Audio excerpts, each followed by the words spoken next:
Welcome back to the Royal Rumble, and we have Kelly versus McCool. Pure sexy. This is gonna be hot.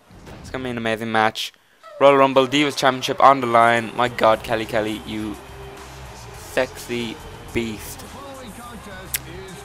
I mean, obviously I know this is animated, but seriously, in real life, I would make bits of her ass. Anyway, that was quite perverted and dirty, but yeah, okay. Divas Championship on the line. Kelly and McCool. I'm not really sure who I would go for in this one. I'm expecting the match to be quite long, but yeah, because in fairness, long compared to the real life matches. WWE doesn't really give divas a chance anymore. I really miss when divas used to have incredible matches, and I mean divas used to be just as respected as the men, but not anymore, because you know WWE gives them like 4-minute matches, and that is no exaggeration. Seriously, 4-minute matches. They'll have like a 10 diva tag team match, okay, 5 divas on either side. 4 of the divas on both teams won't even get in. It's the first 2 that start end up finishing it by a little roll up or something after 3 minutes of running around the ring doing absolutely nothing.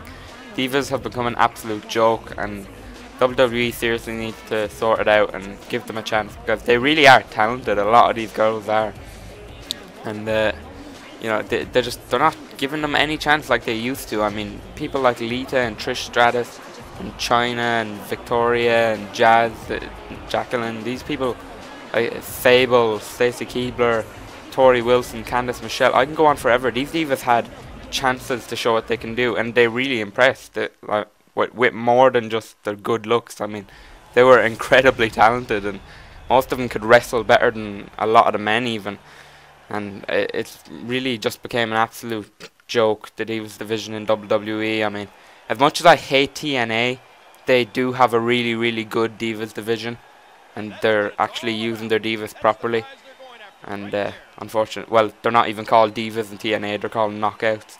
And I really don't get that whole thing. I mean, Knockouts, I really don't see what that means for women at all. But yeah, I don't know. But now all we have to deal with is PG shit with Kelly, who, I'm sorry, but as hot as she is, and as much as she tries, she is not talented. She's more of a model, okay? And the only reason she's given a Divas Championship most of the time is not... I mean, she does work hard, I'm not going to lie. I mean, she does do a lot of autograph sessions, and she does a lot of good stuff for WWE all the time, doing charity work and going to these places to advertise WWE and all this good stuff, and she's really putting her name out there. But the thing is, she's like the poster woman of WWE, just like John Cena's the poster man of WWE. I mean, like, Kelly's got a really pretty face, you know. She's like that perfect innocent little diva that everybody worships, and they want to put her face on the Divas Championship all the time to give WWE a good image or whatever. And you know, but I don't know. She's not talented enough to be Divas Champion. Beth Phoenix, Natalya, those two are unbelievably talented. They deserve to be Divas Champion. Also Eve Torres. She started off as a model, and everybody laughed at her because she was ridiculously bad at wrestling. But in recent years, she's actually become amazing at wrestling. She's become really good, and she can hang up with the best of them, like Beth Phoenix and Natalya.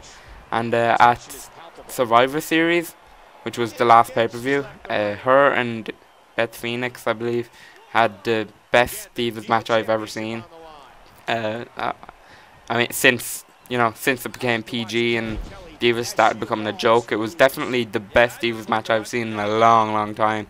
And the ending was incredible. I mean, Beth Phoenix had her up on the turnbuckle and did the glam slam from the turnbuckle all the way down to the mat. That was amazing, and it took a lot of guts for Eve Torres to do that with her, because you know, I mean, divas, most of them are too afraid to hurt their faces or whatever, and they don't do good stuff like they used to. For anyone that hasn't seen Lita before, Lita was wow, it was the most extreme diva I've ever seen in my entire life. She did like she wrestled with the men most of the time, and she'd she'd do hurricane ranas from the top rope, and she'd do moonsaults into tables on men and shit. She was incredible, and she was so damn sexy as well. But yeah, Eve Torres has impressed me a lot lately. I used to think she was like Kelly, just a complete model that just happened to get into the business. But no, I've got a lot of newfound respect for Eve Torres. She's really good at wrestling, and you know, if she improves her mic skills a bit, and WWE actually lets her get on the mic, or let a diva get on the mic for once, she could become a star. But Kelly, I just don't see it. I mean, she's one of the hardest working divas, just like John Cena's the hardest working superstar.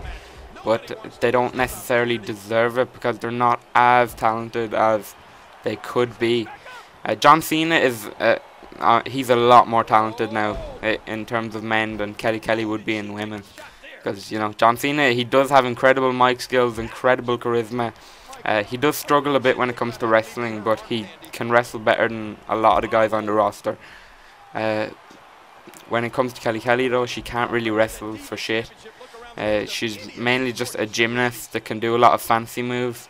She's like John Morrison was, or like Jeff Hardy, you know. She's one of those people that can run around and jump and fly anywhere they want to because they're so athletically gifted. But at the same time, they're not actually talented in the art of wrestling itself. And yeah, I mean, yeah, she is a good gymnast and she can do lots of cool stuff. But it's not really wrestling. It's just kind of jumping around the place and looking fancy, which I'm not really a fan of. I prefer good actual wrestling, which she can't really do. John Cena can do it whenever he wants to, or when WWE lets him. But the 5 moves of doom always reign supreme in the end, unfortunately. Yeah, the 5 moves of doom, the running forearm, back body drop, 5 knuckle shuffle, and then STF, or attitude adjustment. Used to be called the STFU and the FU. Clearly they changed that when it went PG. But anyway, I haven't even been talking about this match, but yeah, Kelly with K2, and going for the pin here on Michelle McCool, and pinning 1, 2, 3. Kelly retains the Divas Championship here tonight. First title retention of the night. We've had 2 new champions in Daniel Bryan and Triple H for the Intercontinental in the United States. So it's good to see retention, or defending of the championship for once. Kelly still the Divas champion. She's quite good in this game, but a lot better than she is in real life. But yeah, not as hot as she is in real life. Okay, Google images, Kelly, safe search off. Enjoy. It's been Irish with the Royal Rumble. Join me for episode 4, where Alberto Del Rio will defend his WWE Championship against an opponent who I'm not going to name until the next episode. Ooh, peace!